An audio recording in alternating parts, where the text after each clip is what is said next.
Hello, future officers. 29 জানুৱাৰী 2025 চনৰ daily current affair এনালাইচিছলৈ সকলোকে স্বাগতম জনালো। যদিহে আপোনালোকে কম্পিটিশ্যন কেয়াৰৰ APSC প্ৰিলিমছ টেষ্ট সিৰিজৰ বাবে ইণ্টাৰেষ্টেড তেনেহ'লে 40 টেষ্ট নতুবা 60 টেষ্ট এভেইল কৰিবৰ বাবে ইয়াত দিয়া কণ্টেক্ট নম্বৰটিত অতি সোনকালে যোগাযোগ কৰি এতিয়াই ৰেজিষ্টাৰ কৰি ল'ব পাৰে। তেনেহ'লে আহক আজিৰ মোষ্ট ইম্পৰ্টেণ্ট টপিকসমূহ আমি চাওঁ। প্ৰথমে আমি কোৱান্টাম সায়েন্সৰ ওপৰত অলপ আলোচনা কৰিম। তাৰ পিছত আমি বেডেটি ৱেটলেণ্ডৰ ওপৰত আলোচনা কৰিম। ইউনিয়ন বাজেট ফৰ্মুলেশ্যন দুটামান পইণ্ট আমি চাম GS3ৰ বাবে।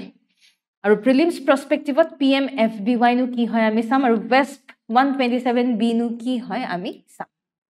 আৰু এইখিনিতে জনাই দিওঁ যে প্ৰতি শনিবাৰে কম্পিটিশ্যন কেয়াৰে কাৰেণ্ট এফেয়াৰ টেষ্ট কণ্ডাক্ট কৰে। যদিহে আপোনালোক আগ্ৰহী তেনেহ'লে কেৱল মাত্ৰ 10 টকাত আপোনালোকে এই টেষ্ট লাভ কৰিবলৈ সক্ষম হ'ব। যোগাযোগ কৰিবৰ বাবে তলত দিয়া কণ্টেক্ট নম্বৰটি উল্লেখ কৰা আছে। তেনেহ'লে আমি আগবাঢ়িছোঁ প্ৰথমটো নিউজলৈ। কোৱান্টাম সায়েন্সৰ 100 বছৰ হ'ল। মডাৰ্ণ কোৱান্টাম মেকানিক্স বুলি যদি আমি কওঁ,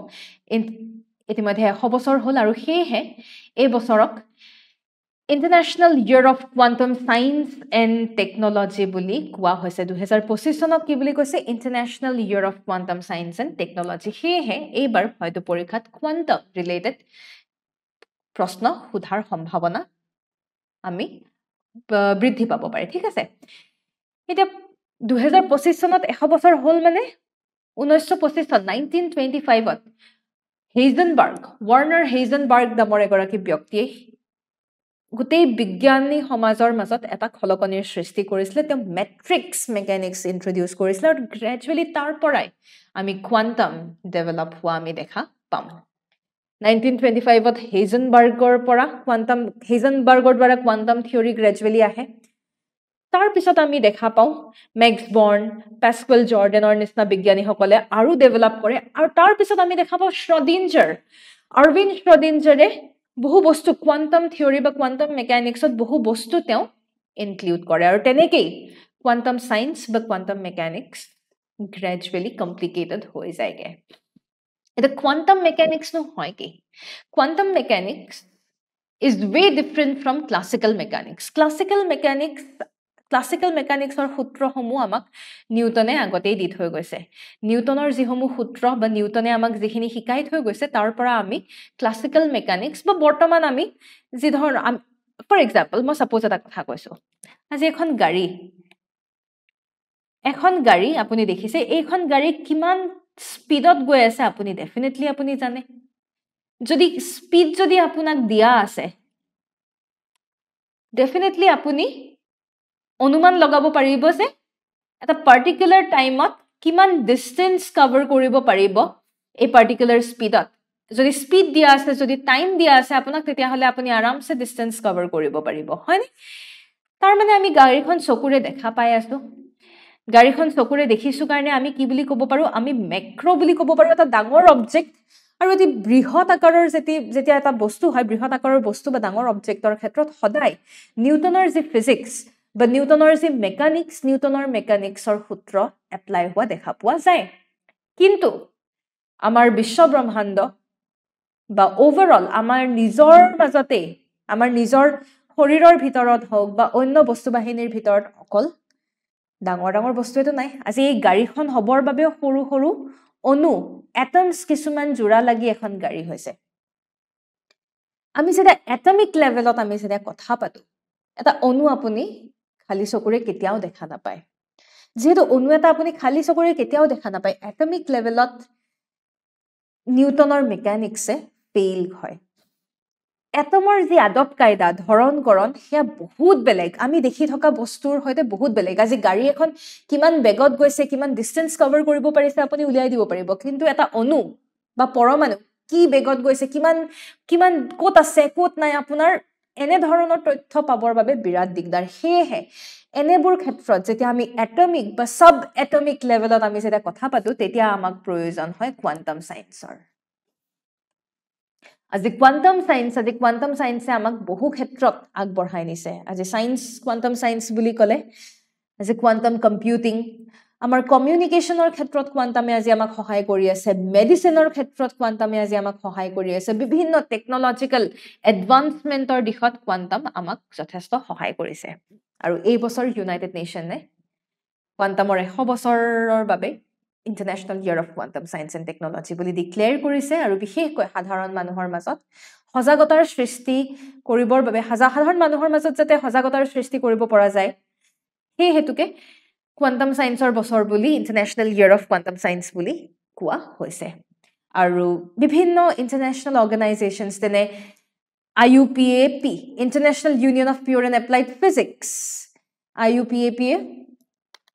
ছাপোৰ্ট কৰাও দেখা পোৱা গৈছে বিশেষকৈ আজিৰ দিনত কোৱাণ্টাম আমাৰ কাৰণে বেছি গুৰুত্বপূৰ্ণ কাৰণ কোৱাণ্টামে আমাক বহুখিনি সাষ্টেইনেবল সলিউশনছ আমাক দিব যেনে এনাৰ্জিৰ ক্ষেত্ৰত এডুকেশ্যনৰ ক্ষেত্ৰত হেল্থ কেয়াৰৰ ক্ষেত্ৰত আমি আজি কোৱাণ্টাম ব্যৱহাৰ কৰি বহুখিনি এডভান্টেজিয়াছ সিচুৱেশ্যনত থাকিব পাৰোঁ যদি স্বাস্থ্য খণ্ডত বা মেডিচিনৰ ক্ষেত্ৰত যদি চাওঁ কোৱাণ্টাম কেমিষ্ট্ৰি বা কোৱাণ্টাম মেকানিক্স আমাক বহুখিনি সহায় কৰিছে আপোনালোকে নিশ্চয় MRI কথা শুনিছে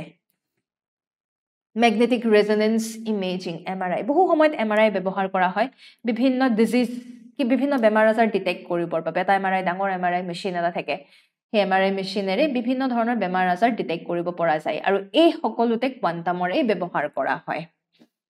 ঠিক সেইদৰে ড্ৰাগ ডিস্কভাৰী আজি আপুনি ড্ৰাগ মানে আমি ইয়াতে মেডিচিনৰ কথা কৈছো ঠিক আছে আমি ইয়াত মেডিচিনৰ কথা কৈছো আজি মেডিচিন ডিস্কভাৰী মেডিচিনৰ ক্ষেত্ৰত হওক ভেকচিন ডেভেলপমেন্টৰ ক্ষেত্ৰত হওক এই ইয়াৰ বাবেও কোৱাণ্টাম কেমিষ্ট্ৰি বহু প্ৰয়োজনীয় আজি যেহেতু মই কৈছো যে কোৱাণ্টাম ক'ত কামত আহে কোৱাণ্টামৰ কথা আমি তেতিয়াই পাতো যেতিয়া আমি অণু বা পৰমাণু আণৱিক পৰ্যায়ত আমি যেতিয়া কথা পাতো হয়নে আণৱিক পৰ্যায়ত যেতিয়া আমি কথা পাতিম তেতিয়াই আমি কি বুলি ক'ম তেতিয়াই কোৱাণ্টামৰ কথা আহি পৰে তেতিয়া নিউটনে শিকাই যোৱা ফিজিক্স বা নিউটনৰ মেকানিক্স তেতিয়া কামত নাহে আজি আমি ড্ৰাগ এটা মেডিচিন যেতিয়া আমি বনাও ভেকচিন যেতিয়া বনাও আমি তেতিয়া সিমানটো লেভেলত আজি আমি আণৱিক আমি আজি সেই মলিকুলাৰ লেভেলত আজি আমি আণৱিক পৰ্যায়ত আমি যেহেতু কাম কৰিব লাগে সেয়েহে তেনেবোৰ ক্ষেত্ৰত কোৱাণ্টামে আমাক যথেষ্ট সহায় কৰে বৰ্তমান কোৱাণ্টাম কম্পিউটিং যথেষ্ট ফেমাছ হৈ আছে কোৱাণ্টাম কম্পিউটিঙে আমাক বহু ক্ষেত্ৰত বিভিন্ন ক্ষেত্ৰত আজি সহায় কৰে কোৱাণ্টাম কম্পিউটিং য'ত কোৱাণ্টাম কম্পিউটাৰ থাকিব কোৱাণ্টাম কম্পিউটাৰৰ এফিচিয়েঞ্চি বহুত বেছি যথেষ্ট বেছি কোৱাণ্টাম কম্পিউটাৰৰ এফিচিয়েঞ্চি এবিলিটি আজি কিবা এটা প্ৰব্লেম সলভিঙৰ ক্ষেত্ৰত সকলোতে কোৱাণ্টাম কম্পিউটাৰছে আপোনাক নৰ্মেল কম্পিউটাৰতকৈ বেছি এফিচিয়েণ্টলি কাম কৰি দেখুৱাব আৰু সেয়েহে য'ত এফিচিয়েঞ্চি বেছি তাতে আমি কি দেখা পাম তাতে ইম্পেক্ট নেগেটিভ ইম্পেক্টটো কমি যায় গ্ৰেজুৱেলি কষ্ট মিনিমাইজেশ্যন হোৱাও আমি দেখা পাওঁ কোৱাণ্টাম বৰ্তমান সময়ত আৰ্টিফিচিয়েল ইণ্টেলিজেন্সতো ব্যৱহাৰ কৰা দেখা পোৱা গৈছে ইমানবোৰ ডাঙৰ ডেটাসমূহ আৰ্টিফিচিয়েল ইণ্টেলিজেন্সৰ দ্বাৰা যিহেতু মেইনটেইন কৰিব লাগে তেনে ক্ষেত্ৰত কোৱাণ্টাম তাতেও বহুখিনি সহায় কৰে আৰু বিশেষকৈ আজি ইমেজ ৰিকগনিশ্যন ডিচিশ্যন মেকিং লেংগুৱেজৰ ক্ষেত্ৰত আজি আৰ্টিফিচিয়েল ইণ্টেলিজেন্সে আমাক কিমান ছাপোৰ্ট কৰিছে আজি আপোনাৰ ChatGPTৰ পৰা আৰম্ভ কৰি গুগল ট্ৰান্সলেটৰ পৰা আৰম্ভ কৰি সেইবোৰে কি কৰিছে লেংগুৱেজ ডিটেক্ট কৰিব পাৰিছে ইমেজ ৰিকগনিশ্যন কৰিব পাৰে য'ত আমাৰ এনেধৰণৰ আৰ্টিফিচিয়েল ইণ্টেলিজেন্স আমি ব্যৱহাৰ কৰি আছো তাতে সকলোতে ক'ৰবাত নহয় ক'ৰবাত কোৱাণ্টামৰ ব্যৱহাৰ হোৱা দেখা পোৱা গৈছে তাৰ উপৰি ৰবটিক্স আৰু অট'মেশ্যনতো আমি কোৱাণ্টামৰ ব্যৱহাৰ আমি দেখা পাওঁ আৰু তেনেকেই অভাৰঅল বিভিন্ন ক্ষেত্ৰত বিভিন্ন ছেক্টৰত কোৱাণ্টামে আমাক বহুখিনি আগবঢ়াই লৈ গৈছে কিন্তু কিছুমান সমস্যাৰ সন্মুখীন হ'বলগীয়া হয় যেনে কোৱাণ্টাম সেন্সৰ্ছ এটা চাওক এটা কথা ইয়াতে পইণ্টটো আছে quantum solution for environmental challenge আমাৰ যি বৰ্তমান এনভাইৰনমেণ্টত যেনেধৰণৰ যি ধৰণৰ সমস্যা সেই সমস্যাসমূহ আমি ক'ৰবাত নহয় ক'ৰবাত সেই সমস্যাসমূহৰ সমাধান হিচাপে কোৱাণ্টাম আমি ব্যৱহাৰ কৰিব পাৰোঁ যেনে আমাৰ ক্লাইমেট মনিটৰিং আজি জলবায়ু পৰিৱৰ্তন হৈ আছে বা প্ৰাকৃতিক দুৰ্ঘটনাৰ নিচিনা যদি এনেধৰণৰ যদি কেতিয়াবা চিটুৱেশ্যন ফেচ কৰিবলগীয়া হয় তেতিয়া আমি সহায় ল'ব পাৰোঁ কোৱাণ্টাম সেন্সৰৰ এফিচিয়েঞ্চি বেছি তেওঁলোকে আমাক আউটকাম দিব লং টাৰ্ম প্ৰেডিকশ্যনছ আমি পাব পাৰোঁ সোলাৰ সেলছত এডভান্সমেণ্ট আমি পাব পাৰোঁ আমাৰ বৰ্তমান ৰিনিউৱেবল এনাৰ্জিত আমি কোৱাণ্টামৰ ছাপোৰ্ট আমি ল'ব পাৰোঁ ঠিক সেইদৰে আমাৰ সমাজত সোসাইটিয়েল বেনিফিটস আমি পাব পাৰো এডুকেশনৰ ক্ষেত্ৰত হওক বিভিন্ন ক্ষেত্ৰত ওভাৰঅল আমি কোৱান্টামৰ সহায় ল'ব পাৰো আৰু বৰ্তমান সময়ত ফিজিচিষ্ট ইঞ্জিনিয়াৰ সকলোৰে এথিচিষ্ট সকলোৰে গুৰুত্বপূৰ্ণ ভূমিকা সকলোৱে যদি কোলাবৰেট কৰি পেলাই যদি আগবাঢ়ে তেতিয়াহ'লে ডেফিনেটলি কোৱান্টামৰ পজিটিভখিনি লৈ পেলাই আমি নেগেটিভখিনি আমি আওকাণ কৰি পেলাই আমি চলিবলৈ পাৰিম ইয়াকে কৈ পেলাই আপোনালোকৰ বাবে মেইনছৰ প্ৰেক্টিছ কুৱেশ্যন এটা লৈ আনিছো discuss the roll of quantum science and technology in addressing global challenges such as climate change, energy sustainability, healthcare. How these advancements contribute to United Nations Sustainable Developmental Goals. Amar ji 17ta SDG ase he 17ta SDG quantum ki dore contribute kore apnaloke likhibole chesta koribo. Yar pisot ami agbarhisu Bedeti wetland. বেডিটি ওয়েটল্যান্ডলে বেডিটি ওয়েটল্যান্ডৰ ওপৰত এটি article এটি ওলাইছিলে এটা কথাটো হ'ল এপিএসসিৰ পৰীক্ষাত এপিএসসিৰ প্ৰশ্ন কাকতত আপোনালোকে দেখা পাব এনেকে বিল জলাশয় ইত্যাদিৰ নাম দিয়া হয় আৰু কোন ডিস্ট্ৰিক্টত অৱস্থিত হে তেনেকুৱা ধৰণৰ ইনফৰমেশনো খুদে এই ৰিসেন্ট হৈ যোৱা এপিএসসি প্ৰিলিমছতে আমি তেনে ধৰণৰ প্ৰশ্ন দেখা পাইছিলো সোন বিল তামৰঙ্গা বিল তেনেকুৱাকে কেইবাটাও বিলৰ নাম দিছিলে আৰু মেচ দ্য ফলোইং হিচাপত আমি উত্তৰসমূহ পাব লাগে এতিয়া চাওক কেতিয়াবা যদি বেডিটি ওয়েটল্যান্ডৰ কথা যদি উল্লেখ কৰা থাকে তেনেহলে মনত ৰাখিব বেডিটি ক'ত আছে বেডিটি বিশ্বনাথ চাৰিআলিত ঠিক আছে বেডিটিৰ লোকেশন বিশ্বনাথ চাৰিআলিত এটা বেডিটিত খুব বিভিন্ন ধৰণৰ আপুনি ultimately aquatic plants and all দেখা পাব বিশেষকৈ পদুম ফুলা লিলি ইত্যাদি দেখা পাব বেডিটিৰ লোকেশন ইজ ভেৰি ইম্পৰ্টেন্ট কিয় কাৰণ বেডিটিৰ লোকেশন যদি চাওঁ প্ৰথমে আমি দেখা পাম কাজিৰঙাৰ আৰু বেহাল ওয়াইল্ড লাইফ সেঞ্চুৰী এই দুয়োখন ইম্পৰ্টেন্ট প্ৰটেক্টেড এৰিয়াৰ মাজত বেডিটি লোকেশন নৰ্থত আমাৰ বেহাল ওয়াইল্ড লাইফ সেঞ্চুৰী বেহাল অভয়াৰণ্য আৰু দক্ষিণত আমি কাজিৰঙা ৰাষ্ট্ৰীয় উদ্যান আৰু টাইগাৰ ৰিজাৰ্ভ আমি সাউথত দেখা পাইছো আৰু ইয়াৰ মাজতে আমাৰ কি আছে ইয়াৰ মাজতে বেডিটি ফিচাৰ্স হিচাপে চাব গলে ইতিমধ্যে কৈছোৱে পদুম লিলি অন্যান্য বিভিন্ন ধৰণৰ aquatic plants তাতে দেখা পোৱা যায় আৰু গোটেই ওয়েটল্যান্ডৰ চাৰিওকাষে আমি ঘাঁহনি দেখা পাওঁ গ্ৰাছলেণ্ডছ দেখা পাব বায়োডাইভাৰ্সিটি বুলি ক'লে বিভিন্ন চৰাই চিৰিকটি বিভিন্ন প্ৰজাতিৰ চৰাই চিৰিকটি দেখা পাব বিভিন্ন ধৰণৰ প্ৰজাতি এতিয়া ইয়াতে কেইবাটাও প্ৰজাতিৰ চৰাই চিৰিকটি দিয়া আছে আজি আপুনি ষ্টৰ্ক পাব বগলীৰ পৰা আৰম্ভ কৰি বিভিন্ন প্ৰজাতিৰ চৰাই চিৰিকটি পাব এতিয়া জাস্ট আপোনালোকে এবাৰ চকু ফুৰাব পাৰে এয়া ইমান বেছি ইম্পৰ্টেন্ট নহয় এটা with this PPT I just wanted to show you যে কিমান প্ৰজাতিৰ চৰাই চিৰিকটি আমি পাব পাৰো পৰিভ্ৰমী চৰাই মাইগ্ৰেটৰী বাৰ্ডছ পৰ্যন্ত আমি পাওঁ ঠাণ্ডাৰ দিনত লাহে লাহে বিভিন্ন প্ৰান্তৰ পৰা পৰিভ্ৰমী চৰাই মাইগ্ৰেটৰী বাৰ্ডছসমূহ আহে তাতে ব্ৰিডিং গ্ৰাউণ্ড হিচাপে পৰিণত হয় লোকেলি অন্যান্য বিভিন্ন ধৰণৰ হাঁহ জাতীয় বিভিন্ন ধৰণৰ আপুনি বাৰ্ডছ দেখা পাব তাৰ উপৰি ইতিমধ্যে কৈছোৱে যে ডিসেম্বৰ মাহত পিংক কালাৰ হৈ যায় গোটেই পদুমেৰে পিংক লেক ৰূপে পৰিণত হয় তাৰ উপৰি আমি দেখা পাওঁ কাছ আৰু অন্যান্য জীৱ-জন্তু তাতে দেখা পোৱা যায় কিন্তু এই বেডিটিতে আমি কিছুমান সমস্যা দেখা পাইছো যেনে ওচৰ চুবুৰীয়া অঞ্চলত যিসকল লোকে বসবাস কৰে তেওঁলোকে তাতে থকা চৰাই চিৰিকটিৰ শিকাৰ কৰা দেখা পোৱা যায় বিশেষকৈ মাংসৰ বাবে চৰাই চিৰিকটিৰ শিকাৰ কৰে গোটেই ওয়েটল্যান্ড ধ্বংস হোৱা দেখা পোৱা গৈছে সাৰাউণ্ডিং এৰিয়াত ইনফ্ৰাষ্ট্ৰাকচাৰ ডেভেলপমেন্ট বিভিন্ন ধৰণৰ মানুহে খাল বিল ইত্যাদি পুতিবলৈ আৰম্ভ কৰিছে আৰু তেনেকৈ বেডিটি জলাশয়ও লাহে লাহে ধ্বংসৰ দিশত আগবাঢ়ি গৈছে egg collection মানুহে কণী বুটলিবলৈ আৰম্ভ কৰে স্নেক ট্ৰেপছ সাপ বেছি snakes are trapped in bird nets মানুহে সাপ পৰ্যন্ত ধৰে এটা চাওক সাপ আমাৰ ইকোসিস্টেমত ব্যালেন্স মেইনটেইন কৰাৰ বাবে সাপ খুবেই গুৰুত্বপূৰ্ণ আমি যদি এটা সাপ মাৰিবলৈ লওঁ কেনেকৈ হ'ব তেনে ধৰণৰ সমস্যা কিছুমান দেখা পোৱা গৈছে তাৰ উপৰি মানুহৰ জনসংখ্যা বৃদ্ধি পোৱাৰ লগে লগে এতিয়া অটোমেটিক্যালি আমাৰ যত জনসংখ্যা বাঢ়িব তাতে অন্য জীৱ-জন্তুৰ থকাৰ বাবে খুবেই ডিফিকাল্ট হৈ যাব তো অটোমেটিক্যালি আমি দেখা পাইছো ন্যাচাৰাল হ্যাবিটেটত থ্ৰেটেনিং আহিব ধৰিছে হেবিটেট ডিগ্ৰেডেশ্যন গোটেই জলাশয় অলমোষ্ট আমি এতিয়া লাহে লাহে লাহে লাহে ধ্বংসস্তূপত পৰিণত হোৱাই দেখা পাবলৈ ধৰিছো মানুহৰ ক্ৰিয়াকৰ্মৰ বাবে সেয়েহে ইমাৰ্জেঞ্চি কল টু একশ্যন ইতিমধ্যে কনজাৰ্ভেশ্যন সংৰক্ষণৰ বাবে আমি কিছুমান ইফৰ্টছ দিয়াটো খুবেই প্ৰয়োজনীয় ওচৰ চুবুৰীয়া মানুহৰ মাজত সজাগতাৰ সৃষ্টি কৰিব লাগিব চিকাৰ যাতে নকৰে তাৰ বাবে আমি ওভাৰঅল প্ৰপাৰ ইনিচিয়েটিভ ল'ব লাগিব সাষ্টেইনেবিলিটিত ফ'কাছ কৰিব লাগিব আমি টুৰিষ্ট চাইট হিচাপেও আমি ডেভেলপ কৰিব পাৰোঁ বিশেষকৈ ডিচেম্বৰ মাহত যিহেতু পিংক কালাৰৰ হয় কিমান সুন্দৰ পৰিৱেশ এটি হ'ব দেখিবলৈ হয় নহয়নে আমি সাষ্টেইনেবল টুৰিজমত বা ইকো টুৰিজমত আমি ফ'কাছ কৰিব পাৰোঁ এনেধৰণৰ আমি বিভিন্ন বস্তুত আমি ফ'কাছ কৰিব পাৰোঁ তেনেকৈ আমি কনজাৰ্ভেশ্যন আমি আগবঢ়াব পাৰিম যিহেতু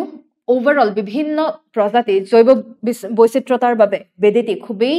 ইম্পৰ্টেণ্ট সেয়েহে বৰ্তমান এন্থ্ৰোপজেনিক এক্টিভিটি অৰ্থাৎ মানুহৰ পৰা আমি এই বেদেতিক সংৰক্ষণ কৰাটো খুবেই প্ৰয়োজনীয় আৰু বিভিন্ন ধৰণৰ সজাগতাৰ মাধ্যমেৰেই হওক বা বিভিন্ন ধৰণৰ গভৰ্ণমেণ্ট ইনিচিয়েটিভৰ মাধ্যমেৰেই হওক now it's very important to conserve Bedeti আৰু ইয়াকে কৈ পেলাই আপোনালোকৰ বাবে মেইনছ প্ৰেক্টিছ কুৱেশ্যন এটি লৈ অনা হৈছে discuss the ecological significance of wetlands in maintaining biodiversity How does Bedeti wetland located between Kaziranga and Behali Wildlife Sanctuary contribute to the conservation of endangered species? উত্তৰটি লিখিবলৈ চেষ্টা কৰিব আৰু এইখিনিতে জনাই থওঁ যে যদিহে আপোনালোকে আমাৰ অনলাইন গাইডেন্স প্ৰগ্ৰাম 6.0 ৰ বাবে আগ্ৰহী তেনেহ'লে পলম নকৰি তলত দিয়া কণ্টেক্ট নম্বৰটিত অতি সোনকালে যোগাযোগ কৰিব পাৰে ইয়াৰ পিছৰ আৰ্টিকললৈ আমি আগবাঢ়িছোঁ ইউনিয়ন বাজেট ফৰ্মুলেশ্যন ইতিমধ্যে আজি 29 তাৰিখ 1 ফেব্ৰুৱাৰীৰ দিনাখন প্ৰতি বছৰে 1 ফেব্ৰুৱাৰী তাৰিখে ইউনিয়ন বাজেট ফাইনেলি পাব্লিছ কৰা হয় আৰু হেয়া ফাইনেন্স মিনিষ্টাৰৰ দ্বাৰাই প্ৰতি বছৰে ইউনিয়ন বাজেট তেওঁ প্ৰেজেণ্ট কৰা আমি দেখা পাওঁ বৰ্তমান আমাৰ finance minister Nirmala Sitharaman ma'am তেখেতে বাজেট প্ৰেজেণ্ট কৰিব বাজেট বুলি আমি যেতিয়াই কওঁ আমাৰ সংবিধানৰ 112 সংখ্যক আৰ্টিকল 112th আৰ্টিকলত আমি বাজেটৰ কথা উল্লেখ কৰা আছে কিন্তু আমাৰ সংবিধানে বাজেট বুলি একো মেনশ্যন কৰা নাই সংবিধানত এনুৱেল ফাইনেন্সিয়েল ষ্টেটমেণ্ট বুলিহে উল্লেখ কৰা আছে মনত ৰাখিব এনুৱেল ফাইনেন্সিয়েল ষ্টেটমেণ্টকে বাজেট বুলি কোৱা হৈছে annual financial statement of the union government ইয়াতে চৰকাৰৰ খৰচ ইত্যাদি বিভিন্ন ধৰণৰ ওভাৰঅল এপ্ৰিলৰ 1 তাৰিখৰ পৰা 31 মাৰ্চলৈকে যিমানখিনি খৰচ ইত্যাদি গোটেইখিনি কিমানখিনি আমাৰ ৰেভিনিউ আহিলে কিমানখিনি খৰচ হ'ল গোটেইখিনি ডিটেইলড একাউণ্ট এটা বাজেটত আমি পাওঁ 2017-18 চনৰ পৰা দেখা পোৱা গৈছে যে প্ৰতি বছৰে 2017-18 চনৰ পৰা এই ফাইনেন্সিয়েল ইয়াৰ 2017-18 ৰ পৰা 1 ফেব্ৰুৱাৰী তাৰিখৰ দিনাখন ইউনিয়ন বাজেট প্ৰেজেণ্ট কৰা হয় তাৰ আগতে আমি দেখা পাইছিলো যে বাজেট দুখন আছিল এখন ৰেলৱে বাজেট এখন ইউনিয়ন বাজেট কিন্তু ফাইনেন্সিয়েল ইয়াৰ 2017-18 ৰ পৰা ৰেলৱে বাজেটক মাৰ্জ কৰা হয় ইউনিয়ন বাজেটৰ সৈতে as per recommendation of the Bibek Debroy committee মনত ৰাখিব বিবেক দেবৰয় কমিটিৰ ৰেকমেণ্ডেশ্যন বা সাজেশ্যন অনুসৰি ৰেলৱে বাজেট ইউনিয়ন বাজেটৰ সৈতে মাৰ্জ কৰা হয় তেনেহ'লে বাজেটত কি থাকে কি নথাকে বাজেটত আমি তিনি ধৰণৰ বস্তু পাওঁ এটা হৈছে যেটো আপকামিং ইয়াৰ যেনে এই বছৰৰ ভিত্তিত যদি মই ক'বলৈ যাওঁ তেনেহ'লে 1 এপ্ৰিল 2025 ৰ পৰা 31 মাৰ্চ 2026 চনলৈকে যিখিনি বাজেট এষ্টিমেটছ ক'ত আমি কিমান খৰচ দিম কিমানখিনি ফান্ডিং কোনটো ডিপাৰ্টমেণ্টত আমি কিমান ফান্ড এলোকেট কৰিম কোনটো স্কিমৰ বাবে কিমান ফান্ড আমি এলোকেট কৰিম এই গোটেইখিনি এষ্টিমেট কোনটো সেক্টৰত আমি বেছিকে ফোকাস কৰিম এই গোটেইখিনি আপকামিং ফাইনেন্সিয়েল ইয়াৰৰ বাবে বাজেট এষ্টিমেটছ দেখা যাব নেক্সট বাজেটত আৰু এটা বস্তু থাকে আমাৰ এই যেটো বৰ্তমান বছৰ এই বছৰ মানে 2024 1 এপ্ৰিল 2024 ৰ পৰা 31 মাৰ্চ 2025 লৈকে যিখিনি আমাৰ এষ্টিমেটছ যোৱা ফাইনেন্সিয়েল ইয়াৰ বুলি ক'লে ভুল হ'ব আমাৰ যোৱা বছৰৰ 1 ফেব্ৰুৱাৰীত আমাৰ যিখিনি বাজেট এষ্টিমেটছ দিছিলে সেই এষ্টিমেটছৰ লগত কম্পেৰিজন এটা আহিব যে যিমানখিনি ফান্ড এলোকেট কৰা হৈছিল কি হল কি নাই হোৱা এটা এপ্ৰক্সিমেট এটা ৰিভাইজড এষ্টিমেটছ আমি পাওঁ আৰু ফাইনেন্সিয়েল ইয়াৰ 2023 and 24 যিখিনি একচুৱেল যিখিনি খৰচ পাতি গোটেইখিনি তথ্য আমি এইবাৰ পাবলৈ সক্ষম হ'ম তো তিনটা ক্যাটেগৰীত আমি ডেটা লাভ কৰিবলৈ সক্ষম হওঁ এটা কথাটো হ'ল আমাৰ কাৰণে বাজেট সঁচাকৈ বিৰাট ইম্পৰ্টেণ্ট আজি যেহেতু আমি সিভিল সাৰ্ভিসৰ এক্সামিনেশন দিবলৈ গৈ আছো whether it's prelims or mains বাজেটৰ প্ৰতিটো বস্তু খুবেই ইম্পৰ্টেণ্ট very very important মনত ৰাখিব বাজেটৰ পৰা প্ৰশ্ন প্ৰিলিমছ আৰু মেইনছত উঠা আমি দেখা পাওঁ আৰু স্পেশালি প্ৰিলিমছত ইকনমিৰ এটা সিগনিফিকেন্ট সেকশন বাজেটে ক্যাৰি কৰে এটা যদি আমি বাজেটৰ টাইপ বুলি যদি চাওঁ স্পেশালি আমি তিনি প্ৰকাৰৰ বাজেট আমি দেখা পাওঁ এখনক আমি ব্যালেন্সড বাজেট বুলি কওঁ ব্যালেন্সড বাজেট মানে নামতেই অৰ্থ লুকাই আছে যত যিমানখিনি চৰকাৰৰ যিমান ইনকাম হল সেই ইনকামৰ লগত যদি খৰচও যদি সমানে হয় তেতিয়া আমি ব্যালেন্সড বাজেট বুলি কওঁ কি হৈছে খৰচ যিমান হৈছে ইনকামও সিমান হৈছে ব্যালেন্সড বাজেট আৰু ব্যালেন্সড বাজেটত কি দেখা পোৱা যায় যে এগ্ৰিগেট ডিমান্ড থাকে সেই এগ্ৰিগেট ডিমান্ড লাহে লাহে ইনক্ৰিজ হয় এটা এগ্ৰিগেট ডিমান্ড মানে কি এগ্ৰিগেট ডিমান্ড মানে হৈছে কনজাম্পশন প্লাস ইনভেষ্টমেন্ট প্লাস গভৰ্ণমেন্টৰ স্পেন্ডিং প্লাস এক্সপোৰ্ট কিমান হল মাইনাস ইম্পোৰ্ট কিমান হল এই গোটেইখিনিকে এগ্ৰিগেট ডিমান্ড বুলি কোৱা হয় ব্যালেন্স বাজেটত আমি কি দেখা পাওঁ এগ্ৰিগেট ডিমান্ড লাহে লাহে মডাৰেটলি অকণ ইনক্ৰিজ হয় এগ্ৰিগেট ডিমান্ড এটা ইনক্ৰিজ হয় তাৰ পিছত আমি দেখা পাওঁ সাৰপ্লাস বাজেট মানে যত আমি দেখা পাইছো যে হয়তো চৰকাৰে যিমান খৰচ কৰিছে তাতকৈ বেছি আমাৰ ইনকাম বেছি হৈছে usually আমি developed economy তেনে ধৰণৰ দেখা পাওঁ হয়নে যত আমাৰ খৰচতকৈ আমাৰ ইনকাম বেছি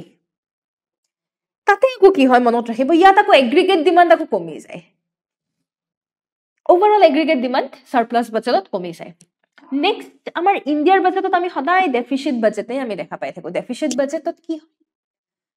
আমাৰ যিমান ইনকাম তাতকৈ বেছি আমাৰ খৰচ বেছি আমি ইম্পোৰ্ট বহুত কৰো গভৰ্ণমেন্ট স্পেন্ডিংস বহুত হয় কনজাম্পশন বেছি হয় ইনভেষ্টমেন্ট আমাৰ কম হয়নে আমাৰ ইনভেষ্টমেন্ট কম এটা এগ্ৰিগেট ডিমান্ডত মই কি কৈছিলো consumption investment government spending export import deficit বাজেটত আপুনি কি দেখা পাব ইনভেষ্টমেন্ট কমি যোৱা দেখা পাব ইনভেষ্টমেন্ট কম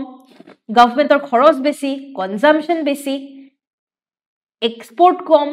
ইম্পোৰ্ট বেছি তো অটোমেটিক্যালি কি হৈ আছে অটোমেটিক্যালি এগ্ৰিগেট ডিমান্ড বাঢ়িছে ইয়াতে এটা ভ্যালু এটা পাব অটোমেটিক্যালি এগ্ৰিগেট ডিমান্ড বৃদ্ধি পোৱা আমি দেখা পাওঁ তো এয়া হৈছে আমাৰ তিনি প্ৰকাৰৰ বাজেট আপোনালোকৰ বাবে প্ৰেক্টিস কোৱেশ্চন এটা ৰখা হৈছে what do you understand by interim budget 2024 চনত 1 ফেব্ৰুৱাৰীৰ দিনাখন ইন্টাৰিম বাজেট পাবলিশ হৈছিলে হিন্ট এটা দিও যেতিয়া লোকসভা ইলেকশন যি বছৰত লোকসভা ইলেকশন থাকে সেই বছৰ ইন্টাৰিম বাজেট পাবলিশ কৰা হয় এটা হিন্ট এটা দিলো আপোনালোকে অলপমান ভালদৰে ইন্টাৰিম বাজেট নু কাক বুলে আপোনালোকে চাই লব কি কাৰণ বহত লোকসভা ইলেকশনৰ ইয়াৰত আমি ইন্টাৰিম বাজেট প্ৰেজেন্ট কৰা হয় how is it different from the annual budget interim budget আৰু annual budgeতৰ মাজত পাৰ্থক্য কি আপোনালোকে অলপমান লিখিবলৈ চেষ্টা কৰিব আৰু এখানতে জনাই থওঁ যে যদি আপোনালোকে মেইন স্পেসিফিক গাইডেন্স প্ৰগ্ৰামৰ বাবে আগ্ৰহী তেনে হলে পলম নকৰি অতি সোনকালে ইয়াত দিয়া কন্টাক্ট নম্বৰ দি যোগাযোগ কৰি এনৰোল কৰি লব পাৰে প্ৰিলিমছৰ বাবে আমি আগবাঢ়িছো PMFBY প্ৰধানমন্ত্ৰী ফসল বীমা যোজনা ফসল বীমা ইন্স্যুৰেন্স ক্ৰপ ইন্স্যুৰেন্স একদম সাধাৰণ ভাষাত যদি কবলৈ যাও বীমা মানে কি ইন্স্যুৰেন্স আজি আমাৰ খেতি যদি ধ্বংস হয় বিভিন্ন ধৰণৰ এনিমেলছৰ দ্বাৰা আজি যদি আমাৰ খেতি ড্যামেজ হোৱা দেখা পোৱা যায় তেতিয়া হলে ফসল বীমা যোজনাত ইনক্লুজনৰ সুবিধা ৰখা হ'ব আৰু হেহে নিউজত আহিছে ভেৰি ইম্পৰ্টেন্ট এনেটো আমি ন্যাচাৰাল ডিজাস্টাৰৰ পৰা আমি ক্ৰপ ইন্স্যুরেন্স আমি দেখা পাওঁ natural disaster unwanted situation যদি হয় কিন্তু এতিয়া বিভিন্ন জন্তু জীৱ-জন্তু চৰাই চিৰিকটি পেষ্ট অৰ্থাৎ পেষ্টৰ পৰাও যদি ক্ৰপ ডেমেজ হোৱা দেখা পোৱা যায় তাৰ বাবেও বীমাৰ ব্যৱস্থা ইনস্যুৰেন্সৰ ব্যৱস্থা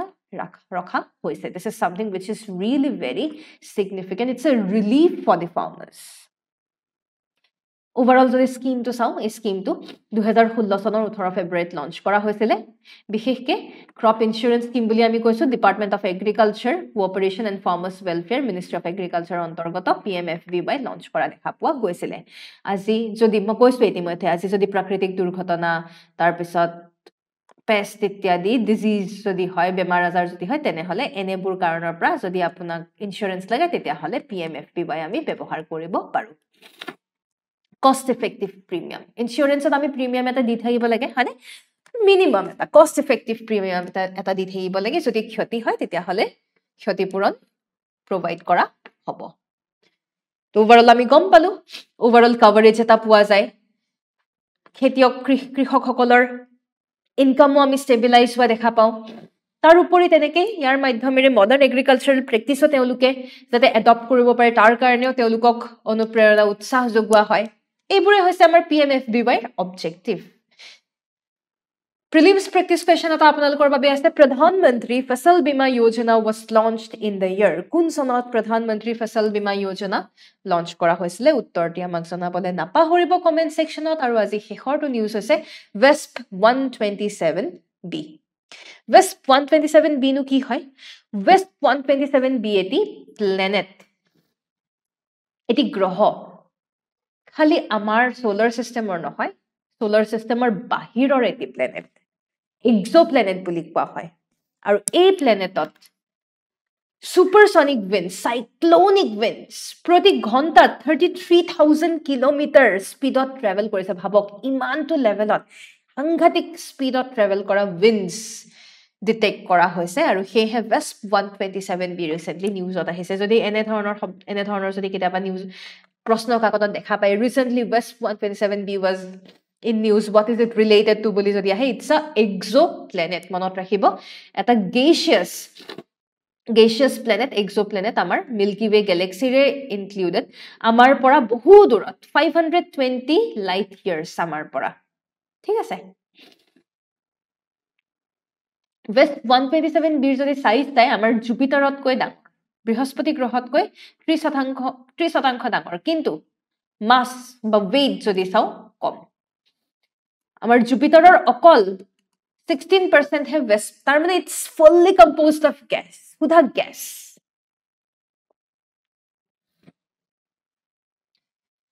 overall talk it orbits its star roughly every 4 days at just about 5% of the distance between the earth and the sun প্ৰতি চাৰি আমাৰ আৰ্থত যদি আমাৰ আৰ্থৰ 4 দিনৰ মুৰে মুৰে তেওঁলোকে হে প্লেনেটে আলটিমেটলি নিজৰ যেটো ষ্টাৰ আমি জানিকে সানৰ চাৰিওকাষে আমি নিজৰ ষ্টাৰৰ চাৰিওকাষে আমাৰ পৃথিৱীখন ঘূৰি থাকে কক্ষপথত যিদৰে ঘূৰি থাকে ঠিক সেইদৰে এই গ্ৰহটো নিজৰ ষ্টাৰৰ চাৰিওকাষে ঘূৰি থাকে ঠিক আছে আৰু তেনেকৈ যেহেতু খুব কম distance only 5% of the distance আজি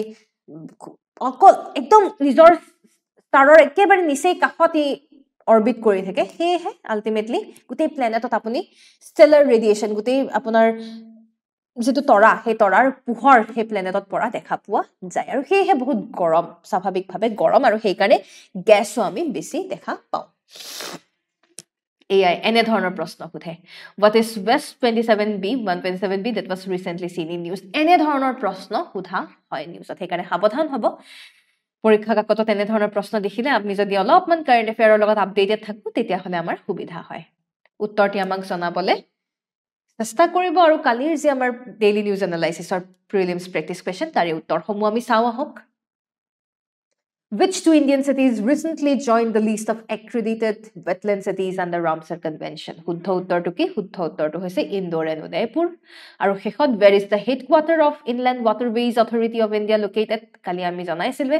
শুদ্ধ উত্তৰটো কি শুদ্ধ উত্তৰটো নয়ডা উত্তৰ প্ৰদেশ এয়াই আছিল আজিৰ সবিশেষ যদিহে আপোনালোকৰ কিবা ইনকুৱাৰী থাকে তেনেহলে আমাক জনাবলে নাপাহৰিব আমাক ইয়াতে কন্টেক্ট কৰিব পাৰে ইয়াকে কৈ পেলাই ধন্যবাদ জয়